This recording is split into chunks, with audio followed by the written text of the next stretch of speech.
जिस वीडियो का बेसब्री से इंतजार था, अब वो वीडियो आपके सामने आ चुका है।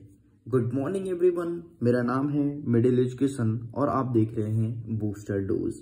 बूस्टर डोज 2024, जहां से बहुत सारे क्वेश्चंस आपके एग्जाम में हूबहू देखने को मिलेगा। इसके अलावा जो मैं मिनी बूस्टर डोज अपलोड किया था, वो बूस्टर डोज का ही एक पार्ट है। अगर आपने उसे नहीं देखा तो प्लीज जाइए आकर के देख लीजिएगा। डेफिनेटली बहुत सारे क्वेश्चंस एग्जाम में आ रहे हैं आपके बूस्टर डोज और मिनी बूस्टर डोज को मिला करके।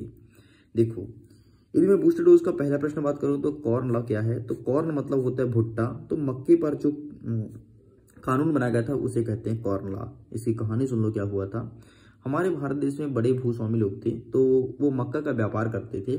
तो सरकार ने उनके मक्के के आयात पर, ठीक है, आयात मतलब अगर कोई देश से वो मक्का मंगा रहे हैं तो उस पर उन्होंने प्रतिबंध लगाया था। इसे कहते हैं कॉर्न लॉ। बस इतना आपको लिख करके आना है।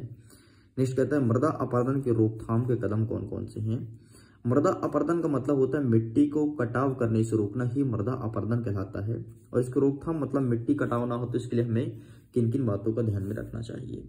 तो सबसे पहले बता देता हूँ, मिट्टी कटाव ना हो इसके लिए आपको अधिक से अधिक पेड़ पौधे लगाना चाहिए। दूसरा नंबर हो जाएगा कि मिट्टी कटाव ना हो तो अत्यधिक पशुचारण नहीं कराना चाहिए। तीसरा नंबर हो जाएगा कि आपको मिट्टी कटाव ना हो इसके लिए आपको एक पहाड़ी क्षेत्र पर सीढ़ीनुमा खेती करनी चाहिए।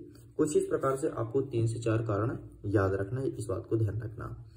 नेक्स्ट कहता है तीसरा नंबर, प्राथमिक द्वितीयक एवं तृतीयक क्षेत्र के एक एग्जाम्पल दीजिए। एग्जाम्पल तो तुम खुद दे दोगे। सबसे पहले अगर तुमको पता है कि प्राथमिक द्वितीयक और तृतीयक क्षेत्र क्या होता है, तो प्राथमिक क्षेत्र वे क्षेत्र जिसमें एकदम प्राइमरी मतलब कृषि वाला काम होता है, एक कृषि से संबंधित कार्य होता है, उसे कहते हैं प्राथमिक क्षेत्र। जैसे आपको हो गया मछली पालन, भेड़ पालन या फिर कृषि संबंधित कोई भी हो गया, चाहे गन्ना का खेती हो, कपास का हो, कहवा का हो, कोई भी चीज खेती हो, ये सब इसी में आएगा प्राथमिक क्षेत्र में। द्वितीय क्षेत्र की बात करता हूँ, द्वितीय क्षेत्र में उद्योग से संबंधित आते हैं। कोई भी आपके इंडस्ट्रीज हो, सभी द्वितीय क्षेत्र में आएंगे, चाहे चीनी उद्योग हो, कपड़ा मिल हो, शक्कर उद्योग हो, कुछ भी हो, ये सभी द्वितीय उद्योग में आएंगे। एंड अगर मैं तृतीय क्षेत्र की बात करूँ तो इसमें सेवा आता है। जैसे आपका संचार हो गया, ठीक है, आपका संचार के क्षेत्र में हो गया, यातायात हो गया, जैसे मैं पढ़ा रहा हूँ, मैं सेवाएं प्रोवाइड कर रहा हूँ, ये सब आपके इसी क्षेत्र के अंतर्गत आएंगे। आगे बढ़ते हैं, जूट को सुनहरा रेशा क्यों कहते हैं, तो सिंपल सा जूट का जो रंग होता है वो रेशम, जूट का जो रंग होता है वो एकदम सुनहरी रेशा मतलब गोल्डन रेशे जैसे होता है, इसलिए इसे सुनहरा रेशा कहा जाता है। बस इतना आपको ध्यान रखना है। नेक्स्ट कहता है हमारा 5वां नंबर, बंदरगाह और पतन में क्या अंतर होता है, तो सिंपल सा, जहां पर जहाजें रुकती है ना, जैसे यहाँ से तुम चलना प्रारंभ किए और यहाँ तक जाते हो, जहां पर जहाज रुकेगी उसे कहते हैं बंदरगाह, और जहां पर सामान का लोडिंग और अनलोडिंग होता है उसे कहते हैं पतन। बस इतना सा डिफरेंस है और कोई नहीं, ठीक है। देखो जैसे यार सिंपल से, जैसे तुमने अमेरिका से चलना स्टार्ट किया तो कई सारे देश विदेश में पड़ेंगे, तो वहाँ पे रुकोगे ही, डायरेक्ट थोड़ा कि रात भर जहाज चलाओगे, नहीं ना। अरे जैसे तुम्हारे रेलवे का स्टेशन होता है यार, वैसे बंदरगाह और पतन में अंतर होता है। तो जहाँ पर जहाज रुकती है उसे बंदरगाह कहते हैं, जहाँ पर सामान का लोडिंग एंड अनलोडिंग होता है उसे पतन कहा जाता है। आगे बढ़ते हैं, फर्स्ट वर्ल्ड वार के धुरी राष्ट्र और मित्र राष्ट्र कौन कौन से नाम पूछा गया है, ठीक है, ध्यान रखना धुरी और मित्र राष्ट्र का नाम। नेक्स्ट कहता है ठीक ऐसे सेकंड वर्ल्ड के धुरी राष्ट्र और मित्र राष्ट्र नाम पूछा गया है, इस चीज को ध्यान रखिएगा, ठीक है। चलिए जी, धुरी राष्ट्र और मित्र राष्ट्र, यहाँ पर मित्र छूट गया, दोनों चीजें से प्रिपेयर करना है आपको। नेक्स्ट कहता है सेवा क्षेत्र क्या है, तो जैसे कि मैंने अभी बताया तृतीय क्षेत्र, अभी मैं समझाया ना, आपका संचार हो गया, परिवहन हो गया, ये सब सेवा क्षेत्र के अंतर्गत रखे जाएंगे। आगे बढ़ते हैं, जैव विविधता क्या है, ये मानव के लिए क्यों आवश्यक है। जैव विविधता का मतलब होता है जीवों में विविधताएं, मतलब ऐसा कोई क्षेत्र या ऐसा पर्यावरण यहाँ पर विभिन्न प्रकार के जीव जंतु पाए जाए उसे जैव विविधता कहते हैं, ठीक है। और मानव के लिए क्यों आवश्यक है, क्योंकि अगर जैव विविधता बना रहेगा तो मनुष्य का जीवन बहुत अच्छा स्वस्थ रहेगा और मनुष्य सभी कार्य कर सकता है। क्योंकि जैव विविधता उसकी सही तरीके से बनी हुई है, मतलब आसपास के जीव सही तरीके से हैं जो चाहिए मनुष्य को जीवन यापन करने के लिए, चाहे कोई भी कीड़े मकोड़े हों या फिर कोई छोटे मोटे जीव जंतु। नेक्स्ट कहता है स्व सहायता समूह के गठन का मुख्य उद्देश्य क्या होता है। देखो, स्व सहायता मतलब होता है स्वयं की सहायता करना, मतलब 10 महिला जुड़ करके एक समूह बना लेती हैं गाँव में, कस्बे में, छोटे क्षेत्र में, ठीक, ताकि उस समूह के माध्यम से वो एक दूसरे की सहायता कर सके, है ना, समाज को आगे बढ़ाने में उत्थान कर सके, इसे कहते हैं स्व सहायता समूह। आगे बढ़ते हैं, लाल मिट्टी और लैटराइट मिट्टी में क्या अंतर होती है। लाल मिट्टी में मैं आपको बताता हूँ, अगर आपके यहाँ की मिट्टी लाल मिट्टी है तो चावल की फसल के लिए उपयुक्त होती है। एंड जो लैटेराइट मिट्टी होती है इसमें भी चावल की फसल होती है, लेकिन चावल की फसल उतनी अधिक मात्रा में नहीं होती है। ठीक है, बाकी बेसिक अंतर है, एक बार आपको देखना जरूर पड़ेगा, तो प्लीज चेकआउट जरूर करना। नेक्स्ट कहता है आयात शुल्क किसे कहते हैं? तो आयात शुल्क मतलब होता है ट्रैफिक। ठीक है, सिंपल सा, अगर बाहर से कोई सामान आ रहा है विदेश से, और विदेश से आपके देश में प्रवेश कर रहा है, तो देश में जो एंटर कर रहा है और यहाँ पर जो बीच में शुल्क लगता है उसे कहते हैं आयात शुल्क, जिसे आप कस्टम ड्यूटी के नाम से भी जानते हैं। नेक्स्ट कहता है प्रच्छन्न बेरोजगारी क्या है? तो प्रच्छन्न बेरोजगारी ऐसी बेरोजगारी जहां पर आवश्यकता से अधिक लोग लगे हैं, काम कर रहे हैं, उसे प्रच्छन्न बेरोजगारी कहेंगे। ठीक, बस इतना तो आपको लिखना था, कोई बहुत बड़ी बात नहीं थी। ठीक है, जैसे सपोज करो, एग्जांपल देता हूं कि आपके आसपास आपके क्षेत्र में, ठीक है, ऐसा है कि लोग बाग एक घर में 15 लोग हैं। ठीक है, खेत का आकार बहुत ही छोटा है, इतना है, तो वहाँ 15 लोग काम करने जा रहे हैं, जबकि आवश्यकता मात्र 5 लोग की है। तो 10 लोग जो एक्स्ट्रा जा रहे हैं वो फालतू जा रहे हैं, ना जाए तो भी काम पूरा होगा, काम प्रवाहित नहीं होगा, इसे कहते हैं प्रच्छन्न बेरोजगारी। आगे बढ़ते हैं, 14 नंबर कहता है कि केंद्रीय बैंक से आप क्या समझते हैं? भाई केंद्रीय बैंक मतलब RBI, जो कि बैंकों का बैंक होता है, बैंकों का बाप होता है, बैंकों का निगरानी करता है, सही बैंकों को कितना ऋण देना है ये सब प्रोवाइड करता है केंद्रीय बैंक। बस इतना आपको ध्यान से लिखना है। चलिए आगे बढ़ते, नेक्स्ट कहता है 15 नंबर कि असहयोग आंदोलन का 4 कारण लिखिए। ऐसा क्या रीजन था का असहयोग आंदोलन चलाया गया था? एंड भारत में आधुनिक राष्ट्रवाद का उदय कैसे हुआ था? तो 1991 की बात है, जब LPG मॉडल लीगर कहे थे, मतलब L मतलब लिबरलाइजेशन, P मतलब प्राइवेटाइजेशन एंड G मतलब ग्लोबलाइजेशन।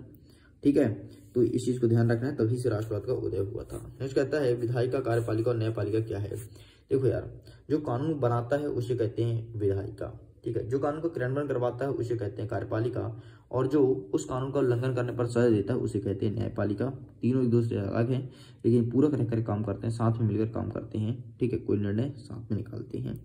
अगर विधायिका ने बनाया तो कार्यपालिका उसको क्रियान्वयन कराएगी, मतलब उसका सहयोग करेगी, और न्यायपालिका भी उसका सहयोग करती है। वैसे सरकारी दस्तावेज के अकॉर्डिंग माना जाए तो विधायिका और कार्यपालिका की शक्ति अलग है और न्यायपालिका की शक्ति अलग है।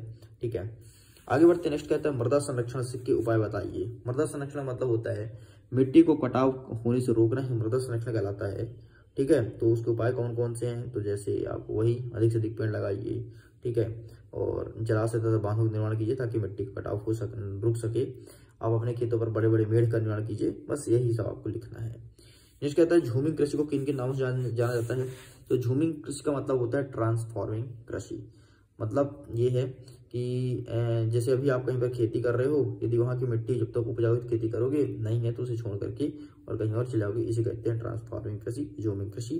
ठीक, इसे स्थानांतरण कृषि के नाम से भी जाना जाता है। नेक्स्ट कहता है जीविका निर्वहन कृषि और वाणिज्य कृषि में क्या अंतर है? सिंपल सा, जो व्यक्ति जिस व्यक्ति का जमीन का आकार कम है और वो अपने जीवन को यापन करने के लिए केवल काम कर रहे हैं या फिर कुछ उत्पादन कर रहे हैं, उसे कहेंगे जीविका निर्वहन कृषि। एंड वाणिज्य कृषि मतलब बेचने का उद्देश्य भी है कोई चीज को बेचने के लिए, इसलिए इसे वाणिज्य कृषि के अंतर्गत कंसिडर करेंगे। आगे बढ़ते, नेक्स्ट कहता है कि सरकार वल्लभ भाई पटेल को सरदार की उपाधि, ठीक है, सरदार की उपाधि किसने दी? प्रश्न पूछा गया है। तो सरदार वल्लभ भाई पटेल को बरदौली की महिला ने 1930 में सरदार की उपाधि दी थी, क्योंकि ये किसान आंदोलन का नेतृत्व कर रहे थे और बहुत अच्छी तरीके से नेतृत्व किया था। उससे खुश होकर के इन्होंने सरदार की उपाधि दे दी थी। ठीक है, नेक्स्ट कहता है पूर्णा पैक्ट। नेक्स्ट को एग्जाम में पूछा है पूर्णा पैक्ट क्या है, तो प्लीज इसको भी अच्छे से प्रिपेयर कर लेना। नेक्स्ट कहता है एकात्मक और संघात्मक शासन प्रणाली क्या है? एकात्मक मतलब होता है कि ऐसी शासन प्रणाली जिसमें केवल एक ही सरकार का अधिकार हो, उसे कहेंगे एकात्मक।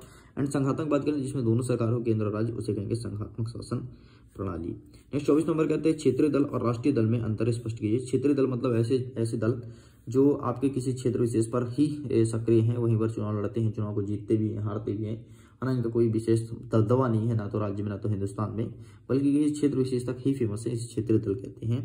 एंड मैं राष्ट्रीय दल की बात करूं तो राष्ट्रीय दल ऐसे दल होते हैं जो कि पूरे हिंदुस्तान में फैले होते हैं। ठीक है, पूरे हिंदुस्तान में फैले होते हैं और कम से कम इनका 2 राज्यों में सरकार होता है, इसे राष्ट्रीय दल का दर्जा दिया जाता है। मानव विकास सूचकांक का इंडेक्स क्या क्या है? इंडेक्स मतलब होता है ना कि आपका जीवन प्रत्याशा है, और दूसरा आपका भुखमरी है, और तीसरा शायद आपका आवास है। ठीक, इसी को ध्यान रखिएगा, ये 3 इंडेक्स का ध्यान रखना, 3 इंडेक्स को अच्छे से पढ़ लेना। नेक्स्ट कहता है शिशु मृत्यु दर कितना है? तो एक वर्ष में 1000 व्यक्तियों में से कितने बच्चों की एक व्यक्ति में 1000 बच्चों में से कितने बच्चों का जन्म हुआ, इसे कहेंगे शिशु मृत्यु दर। सॉरी मृत्यु लिखा है, ठीक है, मैंने जन्म दर बता दिया। ये कह रहा है कि एक वर्ष में 1000 बच्चों में से कितने बच्चों की मृत्यु होती है, ठीक है, इसे कहते हैं शिशु मृत्यु दर। नेक्स्ट कहता है मनरेगा की व्याख्या कीजिए। मनरेगा 2005 में आया था, जिसका पूरा नाम है महात्मा गांधी राष्ट्रीय रोजगार गारंटी अधिनियम मनरेगा। ठीक है, ये पुराना नाम है। 2005 में आया था। मनरेगा के तहत अभी हिंदुस्तान में 113 रुपये दिया जाता है प्रत्येक गरीब परिवार को। 100 दिन का रोजगार फिक्स होता है मनरेगा के अंतर्गत। नेक्स्ट कहता है रिजर्व बैंक ऑफ इंडिया कार्यदायी, तो कार्यवाही कार्य वही बैंकों का निर्गमन करता है, नोटों का निर्गमन करता है। ठीक है, बैंक के वाह कहलाता है आपका reserve bank of India. Next कहता है विदेशी व्यापार क्या है। तो विदेशी व्यापार मतलब होता है कि हमारे देश में व्यापार न करके विदेश के साथ देशों के साथ व्यापार करना ही विदेशी व्यापार कहलाता है। इस प्रकार से पूरा का पूरा 29 प्रश्न आपके बूस्टर डोज में कंप्लीट हो गया है। मैं उम्मीद करता हूँ वीडियो काफी पसंद आया होगा। वीडियो पसंद आया तो वीडियो को लाइक कीजिए, अपने दोस्तों के साथ शेयर कीजिए, पहले बार चैनल को सब्सक्राइब जरूर कीजिएगा। इसका PDF थोड़ी देर आपके सामने अपलोड कर दिया जाएगा, आप उसे डाउनलोड कर सकते हैं। मन में कोई क्वेरीज हो तो प्लीज हमसे पूछ लीजिए। अगर आपने अभी तक 1 नंबर के क्वेश्चन को नहीं दे रहा है तो जाओ जाकर के 2 टेस्ट सीरीज में सारे PDF अपलोड हैं, वहां से डाउनलोड कर लीजिए। मन में कोई दिक्कत हो तो आप मेरे से भेजिए, क्वेश्चन कर सकते हैं। आपको मैं अपना व्हाट्सएप नंबर देता हूँ, जहाँ पर आप मुझे मैसेज कर सकते हैं 74 70 705 703। ठीक है, चलिए वीडियो करता हूँ। एग्जाम के लिए all the best, bye bye.